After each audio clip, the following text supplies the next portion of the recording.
Hello दोस्तों, स्वागत है आप सभी का स्लीपी क्लासेस में। तो आज के प्रीमिक्स के 5 क्वेश्चन होने वाले हैं साइंस एंड टेक से रिलेटेड एंड पर्टिकुलरली सरकार के क्या क्या इनिशिएटिव्स रहे हैं इस पर्टिकुलर डोमेन में। टॉपिक्स के नाम आपको ऑलरेडी यहाँ पर पहले दे दिए गए हैं, तो आइए शुरुआत करते हैं पहले क्वेश्चन के साथ। तो यहाँ बात हो रही है कि इंडिया का पहला test bed for autonomous navigation systems, इसकी इनॉग्रेशन की गई थी, स्थापना की गई थी। तो ये इनमें से कौन से इंस्टीट्यूशंस हैं जहाँ पर इसका इनॉग्रेशन किया गया था? 4 ऑप्शंस आपको दी गई हैं: IIT Hyderabad, IIT Bombay, Indian institute of science Bengaluru and IIT Delhi. तो straightforward fact based question आपसे यहाँ पर पूछा गया है। अब आपकी जो करंट अफेयर्स की नॉलेज उसे यहाँ टेस्ट करने की कोशिश की जा रही है। थोड़ा सोचिए इस पूरे कॉन्सेप्ट के बारे में, देखिए आपने कहाँ इसके बारे में पढ़ा था। वीडियो पॉज कीजिए, करेक्ट ऑप्शन मार्क कीजिए, फिर हम डिस्कस करते हैं इस क्वेश्चन को। तो यहां पर आपकी करेक्ट ऑप्शन है आईआईटी हैदराबाद। ठीक है जी।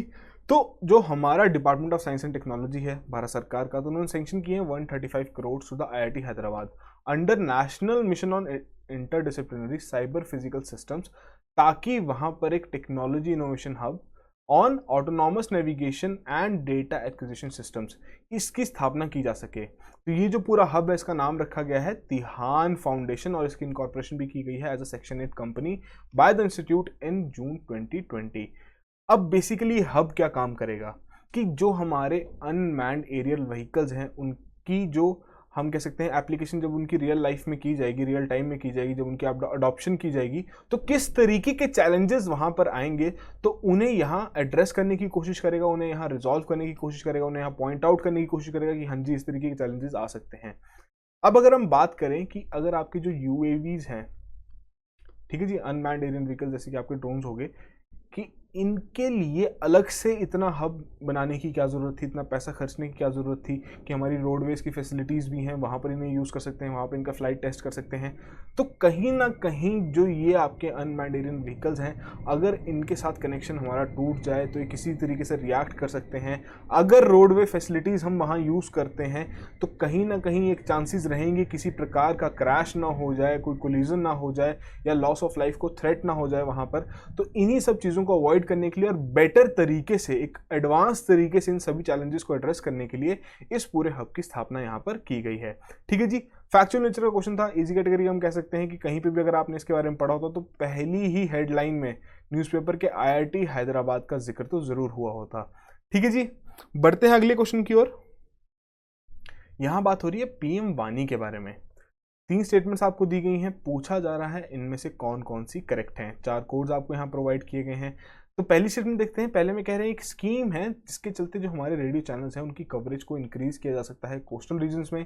सेकंड में कह रहे हैं ये स्कीम आपकी बूस्ट करेगी ईज ऑफ डूइंग बिजनेस, और साथ के साथ जो ईज ऑफ लिविंग है उसे भी यहाँ पर बूस्ट करेगा।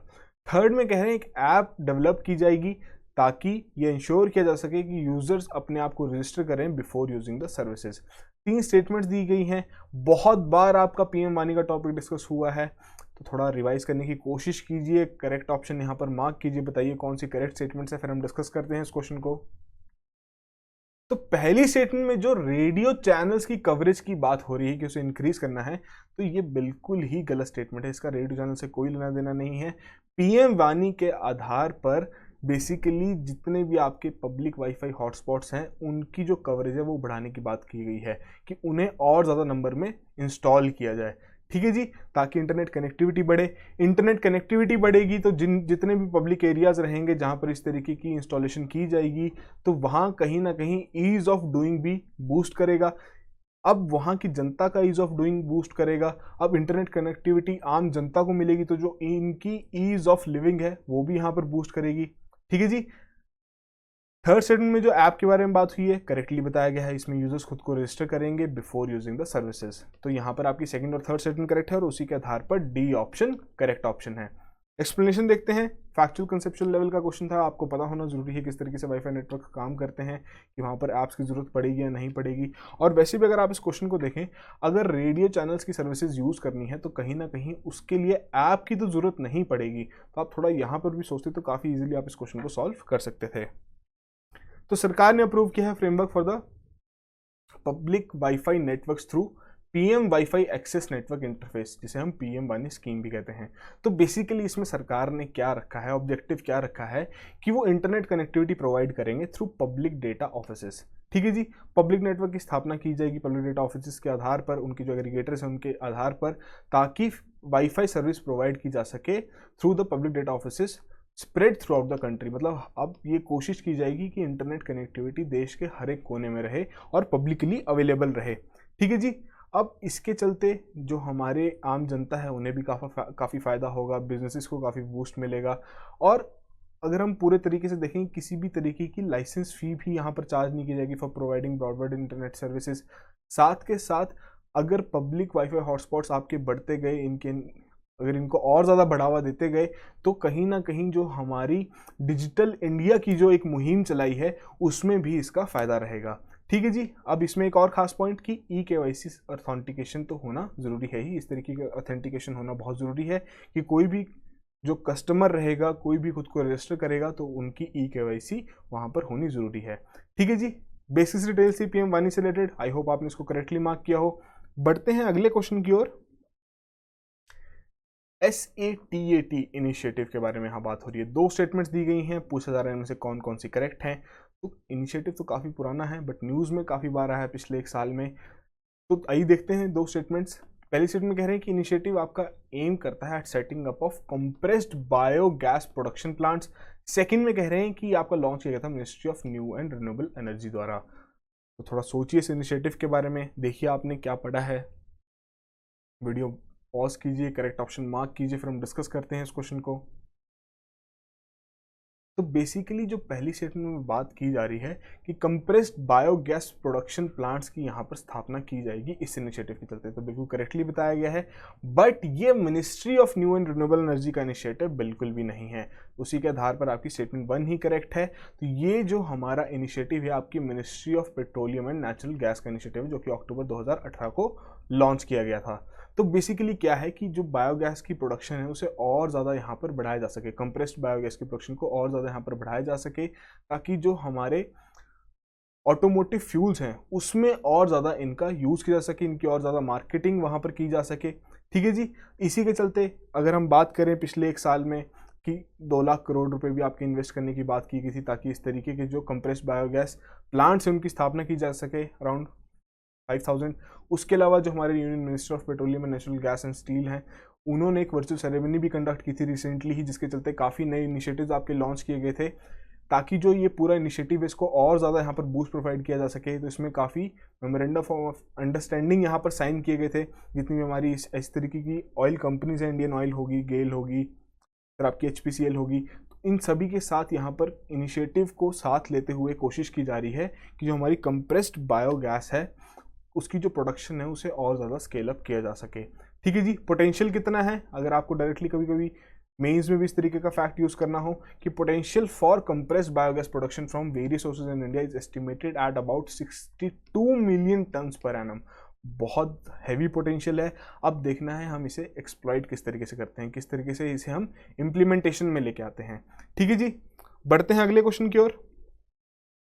अब 4th क्वेश्चन में कह रहे हैं इनोवेशन पोर्टल के बारे में कि एक एक्सीलेंट रिसोर्स है for students, entrepreneurs, MSMEs, technology business incubators and common people.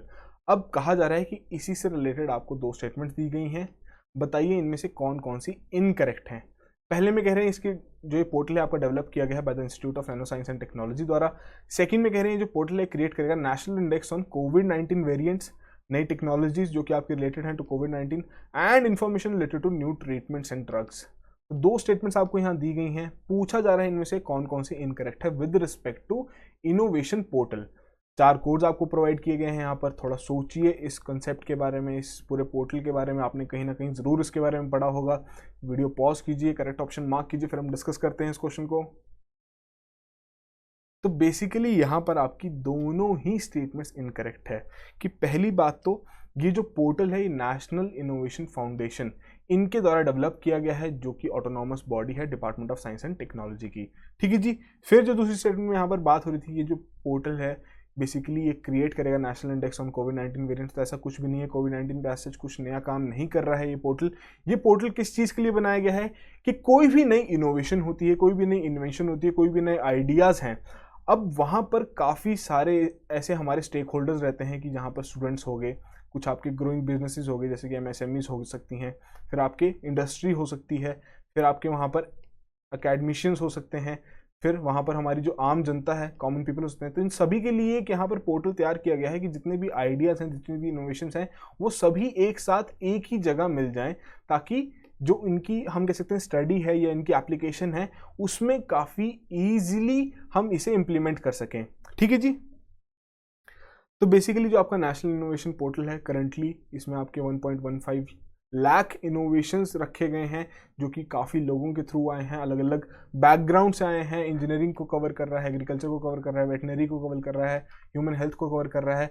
और अगर डोमेन एरियाज़ के बारे में बात करें तो जैसे हमारा एनर्जी हो गया, mechanical, automobile, electrical, electronics, house hold and nutraceuticals, तो इन सभी चीज़ों को यहाँ पर कवर किया जा रहा है एक पर्टिकुलर एक ही पोर्टल में। ठीक है जी, कि सभी जितने भी इनोवेशन से रिलेटेड जितना भी डेटा है, जितना भी रिसर्च मटेरियल है, वो सारा इसी पोर्टल में डाला जाएगा।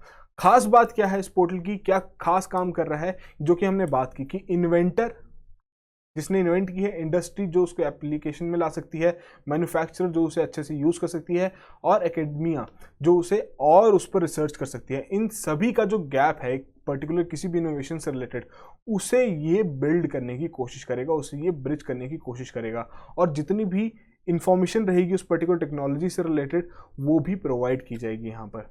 ठीक है जी। 5th क्वेश्चन देखें, आज का लास्ट क्वेश्चन। बात हो रही है नेशनल टेक्निकल टेक्सटाइल्स मिशन के बारे में। 3 स्टेटमेंट्स दी गई हैं, पूछा जा रहा है इनमें से कौन कौन सी करेक्ट हैं। 4 कोड्स आपको प्रोवाइड किए गए हैं। ये देखते हैं पहली स्टेटमेंट। पहली स्टेटमेंट में कह रहे हैं जो आपके टेक्निकल टेक्सटाइल्स हैं ये प्रोडक्ट्स हैं which are used for creation of humanoids. Second में कह रहे हैं जो मिशन है ये आपको इंप्लीमेंट किया जाएगा फॉर 4 years फ्रॉम 2020-2021। थर्ड में कह रहे हैं कि India will have to import the raw materials for the manufacturing of technical textiles.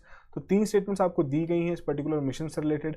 आपको बताना है कौन कौन सी करेक्ट हैं। थोड़ा सोचिए, जो हमारा बजट आया था 2020-2021 का, उसी में ही इसकी अनाउंसमेंट की गई थी कि आपका इस तरीके का मिशन लॉन्च किया जाएगा। तो आपने ज़रूर कहीं ना कहीं इसके बारे में पढ़ा होगा। तो वीडियो पॉज कीजिए, थोड़ा सोचिए इस क्वेश्चन के बारे में, करेक्ट ऑप्शन मार्क कीजिए, फिर हम डिस्कस करते हैं इस क्वेश्चन को। तो बेसिकली पहली स्टेटमेंट में जो बात हो रही है कि जो टेक्निकल टेक्सटाइल्स हैं कि आपके प्रोडक्ट्स हैं जो कि यूज़ किए जाते हैं फॉर क्रिएशन ऑफ ह्यूमनाइड्स। यहाँ पर आपका ऑफ आएगा, ठीक है जी, क्रिएशन ऑफ ह्यूमनाइड्स। तो ये स्टेटमेंट आपकी यहाँ पर गलत है। बेसिकली जो टेक्निकल टेक्सटाइल्स रहेंगे, मतलब क्या है कि जो उनकी टेक्निकल प्रॉपर्टीज़ हैं वो ज़्यादा इंपॉर्टेंट रहेंगी रेदर देन कि वो कैसे हैं दिखने में। ठीक है जी। सेकंड में करेक्टली बात की गई है, 4 साल के लिए इंप्लीमेंटेशन पीरियड इसका रखा गया है। बट थर्ड स्टेटमेंट में जो बात हो रही है कि इंपोर्ट करना पड़ेगा हमें रॉ मटेरियल, तो ये स्टेटमेंट आपकी बिल्कुल ही गलत है। हमारा एक कंपोनेंट है इस पूरे मिशन के तहत जिसमें हमने ये ऑब्जेक्टिव रखा है कि हम इसे एक्सपोर्ट भी करेंगे, अर्थात जितना भी इसकी प्रोडक्शन होगी इंडिजीनियस होगी, यहीं पर बनाया जाएगा, और हम कोशिश करेंगे कि जो हमारा एक्सपोर्ट कैपिटल है उसे और ज़्यादा बढ़ाने की by the means of this mission. तो उसी के चलते आपकी यहाँ पर सेकंड स्टेटमेंट करेक्ट ऑप्शन है, and C option is a correct option. Conceptual nature का क्वेश्चन था, टेक्निकल टेक्सटाइल्स के बारे में आपको पता होना जरूरी है, मीडियम हार्ड डिफिकल्टी लेवल हम यहाँ कह सकते हैं।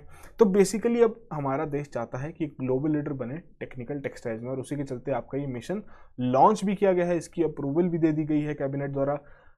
अब खास बात क्या है टेक्निकल टेक्सटाइल्स के बारे में कि ये उस तरीके के टेक्सटाइल मटेरियल्स या हम कह सकते हैं प्रोडक्ट्स हैं जो कि मैन्युफैक्चर की जाते हैं primarily for technical performance and functions properties, ना कि वो दिखने में कैसा, ना कि उसके एस्थेटिक कैरेक्टरिस्टिक्स कैसे हैं।